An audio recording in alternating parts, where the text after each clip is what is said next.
বাংলাদেশের সর্বোচ্চ আদালত সুপ্রিম কোর্টের আপিল বিভাগে আজকে এটিএম আজহার সাহেবের মামলার রায়ের জন্য দিন ধার্য ছিল। আন্তর্জাতিক অপরাধ ট্রাইব্যুনালের প্রসিকিউশনের পক্ষ থেকে আমরা এই রায় গ্রহণের জন্য আপিল বিভাগে উপস্থিত ছিলাম। একটি রাষ্ট্রের সর্বোচ্চ আদালত কর্তৃক প্রদত্ত কোনো রায়ের ব্যাপারে কোনো কমেন্ট করাকে আমি আইনসিদ্ধ মনে করি না।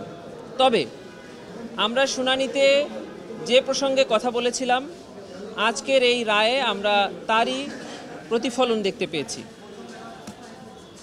এটিএম আজহার সাহেবের পক্ষে তাদের যে মূল সাবমিশনটা ছিল সেটি হলো আন্তর্জাতিক অপরাধ ট্রাইব্যুনালের যে জাজমেন্ট 5ই আগস্টের আগে হয়েছে সেগুলোতে কাস্টমারি ইন্টারন্যাশনাল ল অর্থাৎ আন্তর্জাতিক আইনের প্রযোজ্যতা ছিল না, এবং এটি অ্যাপিলেট ডিভিশনেও এটিকে অ্যাফার্ম করেছে যে আন্তর্জাতিক অপরাধ ট্রাইব্যুনালের বিচারে আন্তর্জাতিক আইনের প্রযোজ্যতা প্রয়োজন নেই।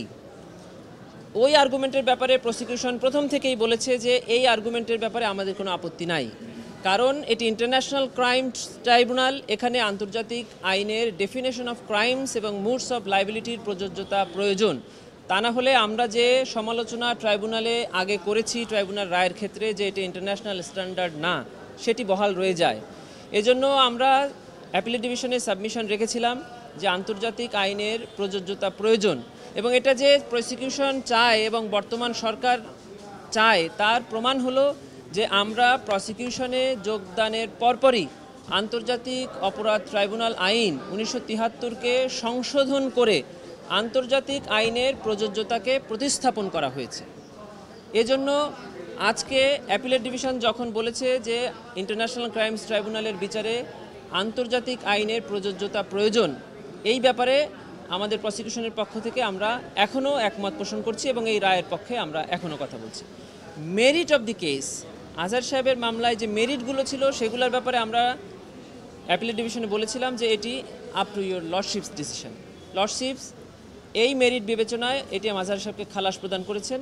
প্রসিকিউশনের পক্ষ থেকে দেশের সর্বোচ্চ আদালতের রায়কে আমরা মেনে নিয়েছি এবং আমরা এটা মেনে নিতে বাধ্য।